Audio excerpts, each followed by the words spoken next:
Une ambiance conviviale dans une atmosphère très détendue, le tout assaisonné d'informations constructives. Voici donc présenté votre menu du jour. Sur ce, je vous souhaite un très bon appétit parce que ce midi, c'est maintenant!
Moi, ce que j'aime, c'est les ballons. Et vous, en Côte d'Ivoire? Moi, ce que j'aime, c'est les ballons. Plus fort le son. Moi, ce que j'aime, c'est les ballons. Allez, tout le monde.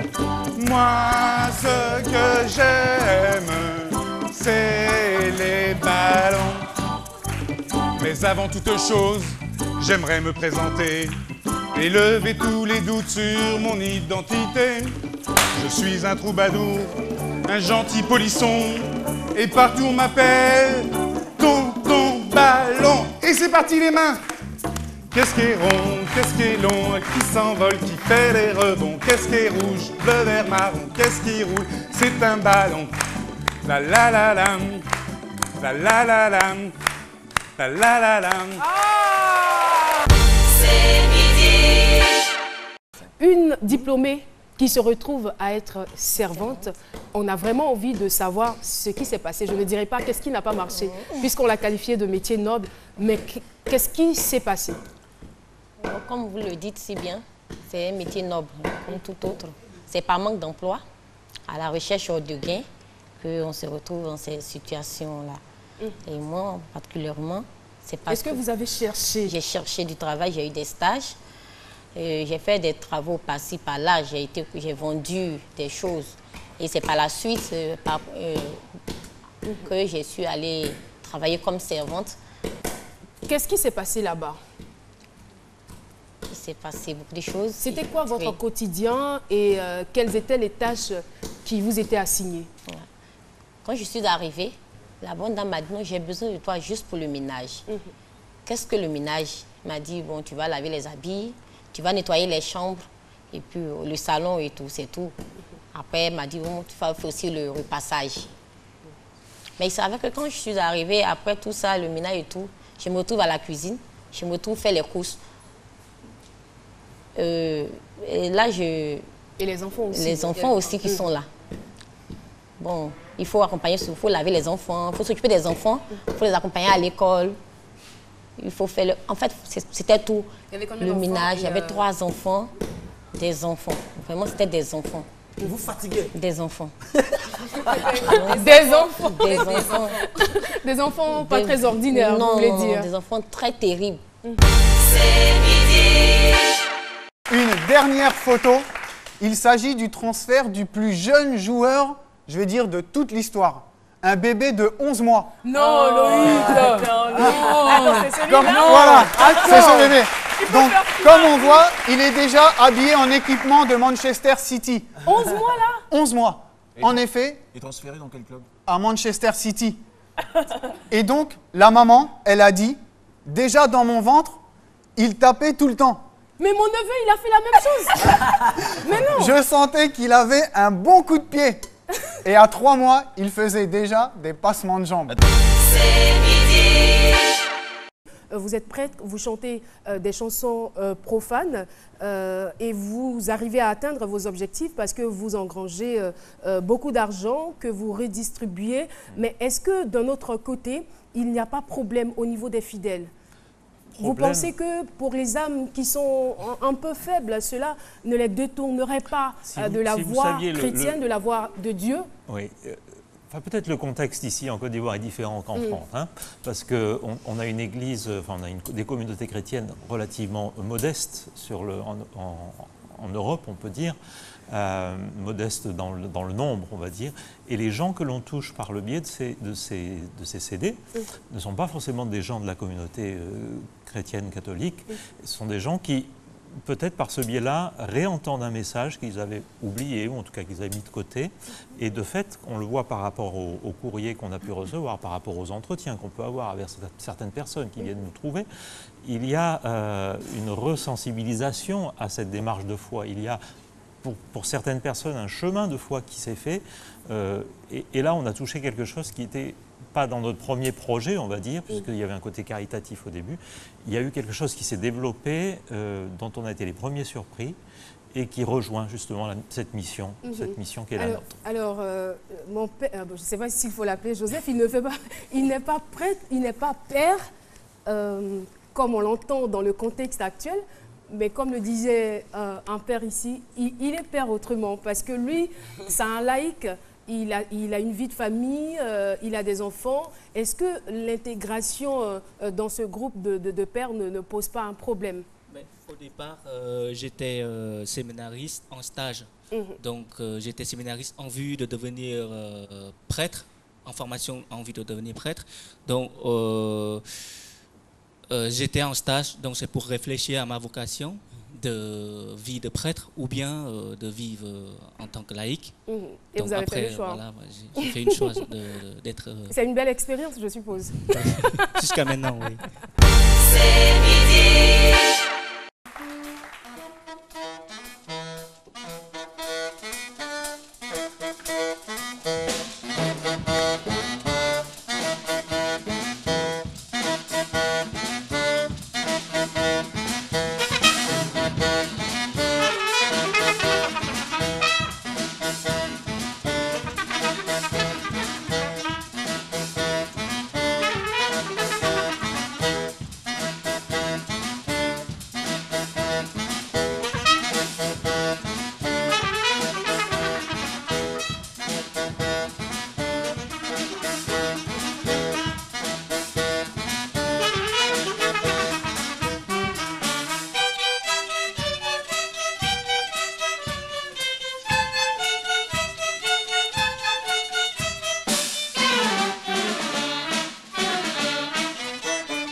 d'abord, Merci. un grand merci à vous d'avoir répondu à cette invitation, Merci beaucoup. tout en sachant la réputation de femme de caractère que vous êtes. Merci beaucoup, merci beaucoup.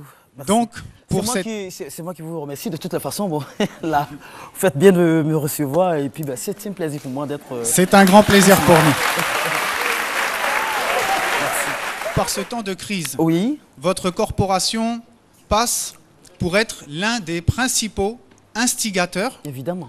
Donc, qu'est-ce que le réseau prévoit pour réhabiliter la profession du journaliste? Ben, je dirais rapidement que là, à ce niveau-là déjà, le fait que nous assumons la responsabilité. Nous savons que cette crise, nous sommes les principaux acteurs au niveau de la réconciliation et autres. Mais il faut savoir que nous avons déjà emboîté le pas aux hommes politiques déjà.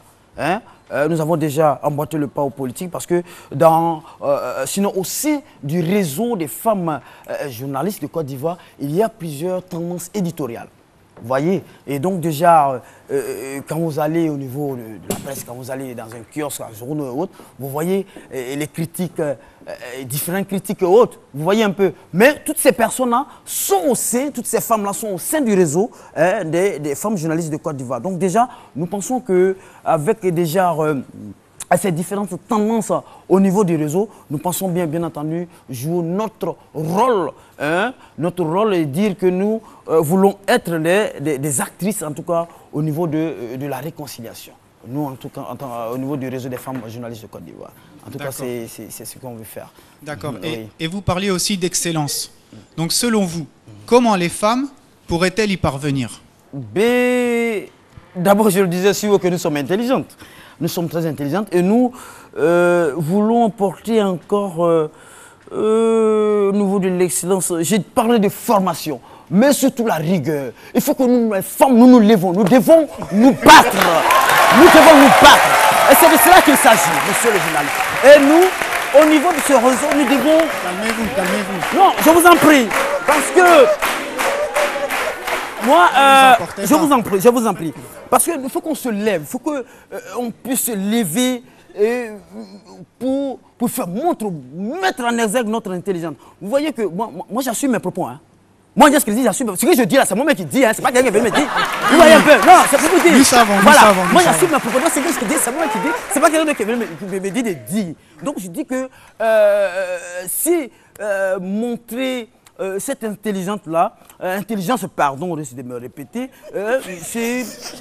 oui, je vous en prie, c'est fort que nous, vous voyez, les femmes, nous avons envie de nous retrouver, montrer cette intelligence-là à la face du monde entier, montrer que les femmes, au niveau de notre réseau, nous sommes debout et que nous sommes en avant pour l'émergence. Et nous sommes déjà en route pour l'émergence. C'est de cela qu'il s'agit. Vous voyez un peu. Voilà. Merci Agnès Crédit. Oui. Merci à vous de nous avoir suivis. Oui. Et bon après-midi. Merci à vous. Ce que je voulais rappeler aux autres, oui. C'est de dire que parfois, peut-être que vous avez peur de le dire. Elle a dit que je suis un peu dur. Oui, c'est la réputation que vous j'entends, avez. voilà, je m'attendais pas à cette question. Moi, j'assume mes propos, en fait.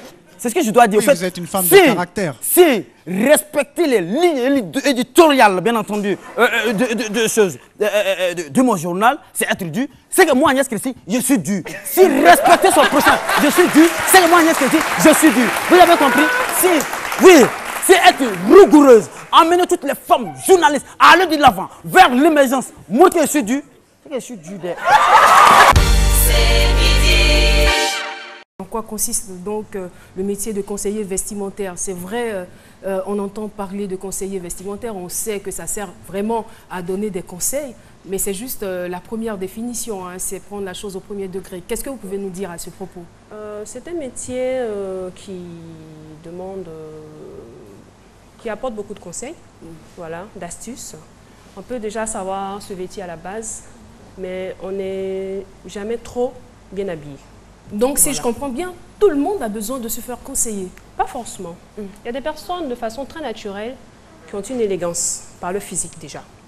Voilà. Et lorsqu'elles mettent des vêtements, peu importe, cela leur va à merveille. Vous comprenez?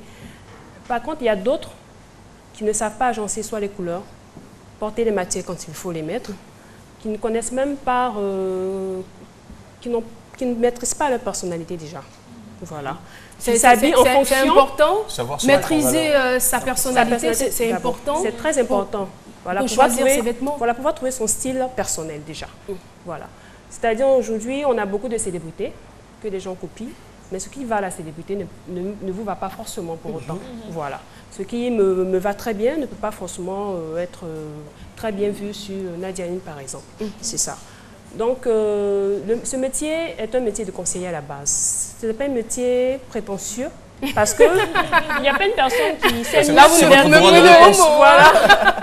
Il y a plein de personnes qui s'aiment mieux se vertir qu'une autre. Non, non, non. C'est juste que la catégorie, il y a peut-être soit une catégorie qui apprécie plus votre style vestimentaire. Voilà, donc vous êtes peut-être plus écouté. Sinon, tout le monde à la base peut être conseillé. C'est midi. Ah.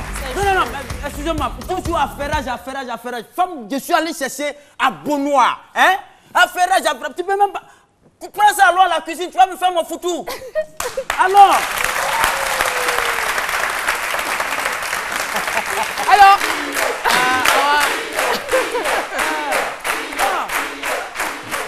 Alors, Philo, Femme, tu ne peux pas faire foutu. il va falloir que tu nous expliques ce qui se passe. Ah, non, au fait.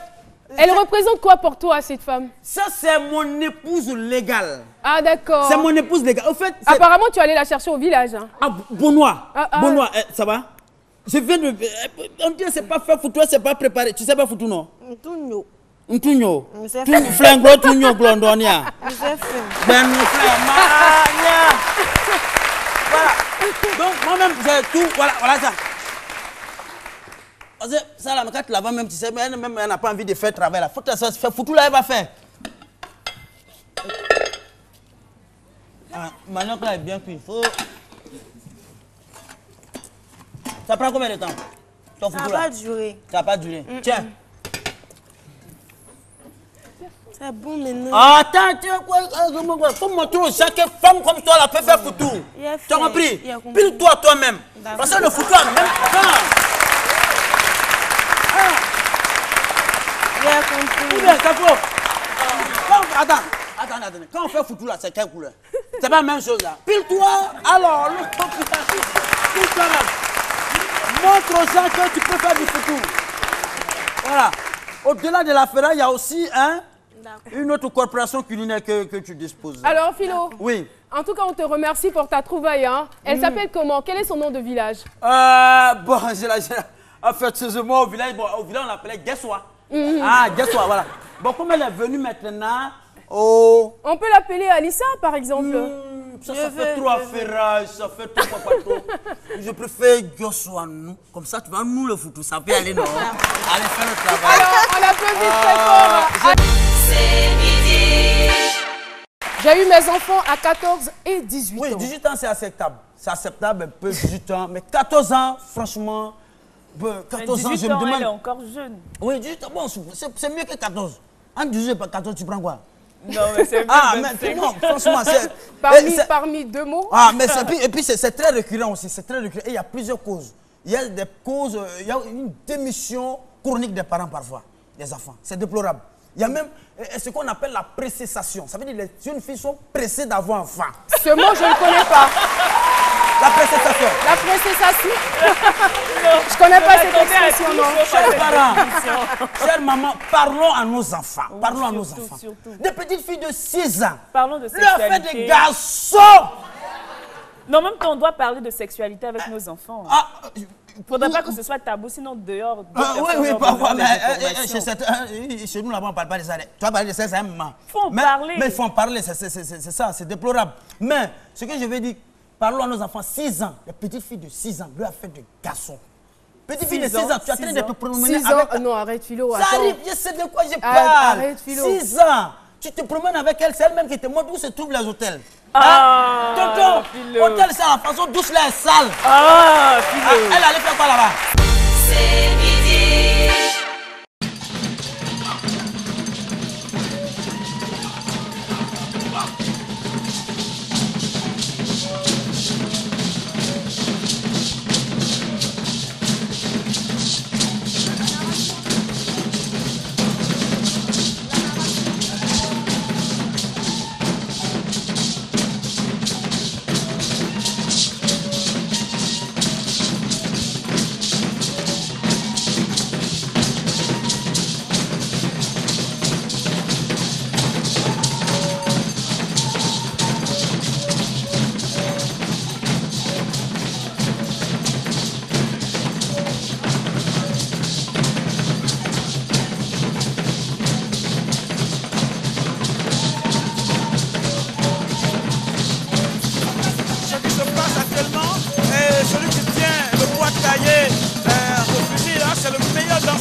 Madié. Et ensuite, vous avez celui qui a le zéro là, qu'on appelle le Congo Tsessé. Lui là, c'est lui qui supervise toutes les activités du chef guerrier qui est notre masque. C'est le chef guerrier. Le chef guerrier, c'est notre masque.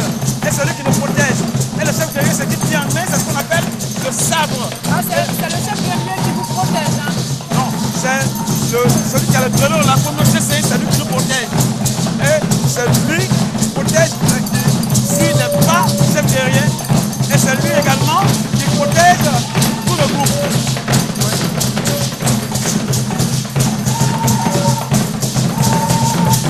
Et les hommes en vert. Dans quelles conditions vous êtes expulsé de chez vous? Ils sont arrivés chez moi, 7 policiers. À quelle heure? Le matin de bonne heure, à 9h, 10h. Ils sont arrivés, ils ont sonné à ma porte. J'ouvre la porte, 7 policiers. Monsieur, vous savez pourquoi nous sommes là? Ben non, vu le nombre de policiers derrière ma porte, non, je ne sais pas. Bon, ben écoutez, prenez vos bagages, dégagez. J'ai dit, mais pourquoi? Oui, vous avez une procédure d'expulsion. Je dis oui, mais là, je suis venu en Côte d'Ivoire pour les obsèques de ma mère. Je suis resté 3 mois. Je venais à peine d'arriver en France et j'ai trouvé tous les courriers, toutes les procédures ont été pondues à mon insu. Bien. Alors, quand je suis arrivé, c'était pendant les vacances scolaires. Tous les services sont en congé. Alors, mais néanmoins, j'avais entrepris la démarche nécessaire auprès du président du Conseil général pour mettre en place la procédure, puisque bon, ben, enfin, je travaille social, représentant associatif, je travaille dans la commune pour essayer d'apporter ma collaboration pour toute cette population dans la misère, dans la ville. Je suis très impliqué dans la ville. En même temps, c'est vrai que, je vais dire, pas que je ne vous crois pas. Voilà, c'est votre témoignage, c'est votre histoire, vous l'avez certainement vécu, vous êtes certainement traumatisé et choqué par ce qui vous est arrivé. Mais en même temps, on sait qu'il y a une forte communauté africaine en France qui s'épanouit. Il est vrai qu'il y a des personnes partout, c'est d'ailleurs partout, c'est pas l'apanage de la France, partout dans le monde, il y a des gens qui sont victimes d'injustice. Mais j'ai envie de dire, mais pourquoi vous? Qu'avez-vous fait que vous ne voulez pas nous dire sur ce plateau? Oui, bon, ben, enfin, je suppose que c'est vrai, je l'ai évoqué un tout petit peu. J'ai des engagements sociopolitiques très accrus dans la ville. Et à un moment... Est-ce que vous ne vous êtes pas mêlé de ce qui ne vous regardait pas, par hasard? Alors, toutes les activités, toutes les actions que je mène me concernent. Je suis ivoirien d'origine, je suis en France, profondément intégré. Mon devoir, agent de justice, mon devoir, c'est essayer de collaborer avec ma communauté, avec des gens qui, comme moi, ont les mêmes difficultés, auprès des autorités publiques. Bien évidemment, à un moment, j'ai pris des positions. J'ai j'ai demandé à ce que les choses s'améliorent pour cette communauté qui voyait la montée du Front National dans la ville. Donc, j'ai demandé à ce qu'il soit assis au niveau de la commune une commission représentative des étrangers. J'ai eu un petit choc avec le maire à ce propos. À ce moment-là, j'ai retourné ma veste, j'ai milité pour un autre candidat qui lui était favorable pour ces différents projets. Il a fait politique là-bas. Oui, c'est pour un peu... Bon, je dirais pas tout à fait ça, mais peut-être c'est pour cela Il a peut-être revendiqué ses droits puisqu'il est citoyen français. Vous jouissez de la double nationalité. Bien évidemment. J'aperçois dans la pénombre un couple. Est-ce que ce n'est pas Docteur Philo? Ah ouais. Oui. Voilà. Je t'ai pas dit de ne pas t'habiller comme ça ce matin-là. Oh, tu as Quand tu me regardes, là, regarde comment tu es habillé. Est-ce que ça colle? Oh, arrête. Tu veux écouter quelle radio, hein? Tu veux écouter Radio Benoît. Benoît, combien de kilomètres d'Abidjan? C'est 40. C'est que c'est 40.5.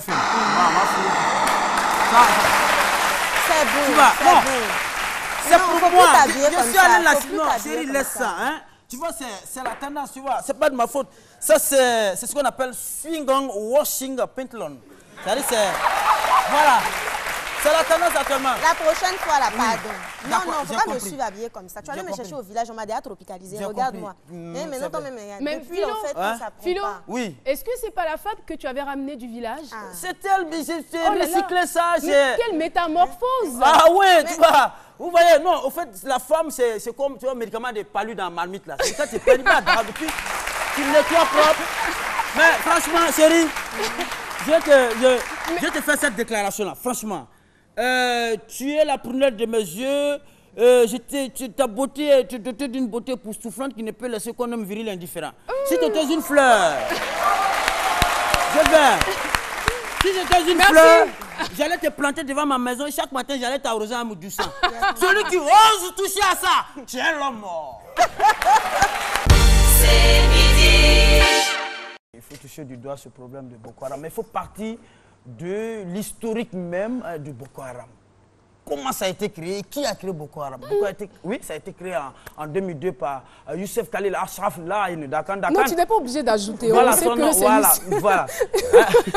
En 2002. Mais à l'époque, il était seul. On l'appelait Solo Haram. Vous savez, quand vous voyez même en arabe, même Haram veut dire quelque chose qui n'est pas bon.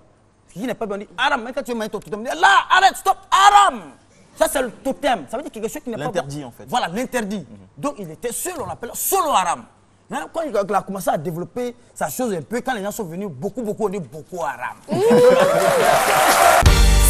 midi. Avec un ballon de rugby. Guerrier.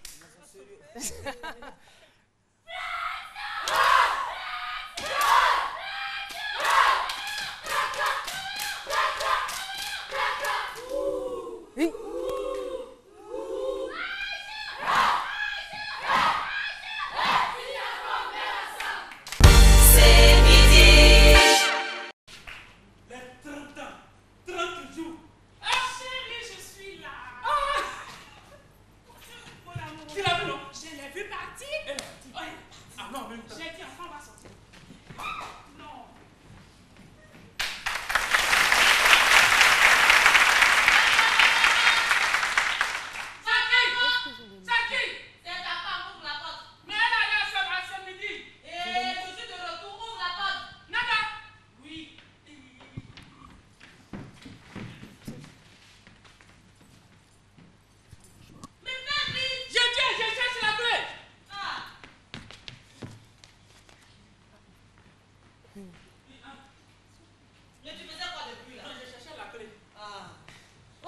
Attends, tu vas où?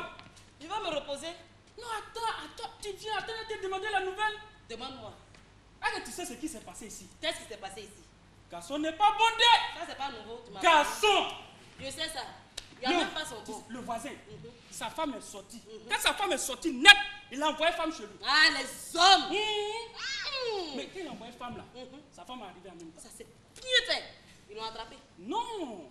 Tu sais ce qu'il a fait? Il a fait quoi? Sa femme avait un foulard comme ça. Il a pris le foulard. Il a tassé les yeux de sa femme. Et puis elle se laisse faire. Oui! Il a tassé. Il a bien tassé. Tu me vois? Je te vois pas. Tu me vois? Je te vois pas. Et puis maintenant, il pique. Sors! Sors! Sors!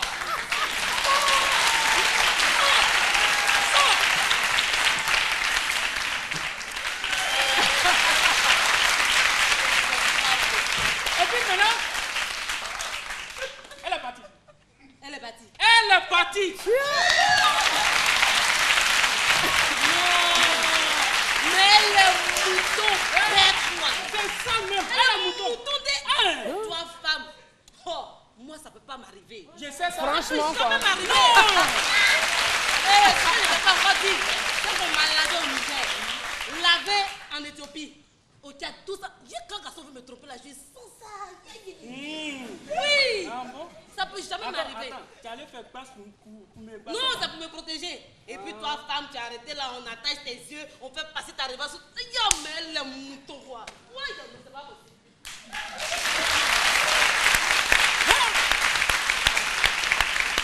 Vraiment, il y a eu chaud, hein? Attends, mais entre nous, qui est le mouton? Franchement. Ça, la même, c'est trop. Franchement.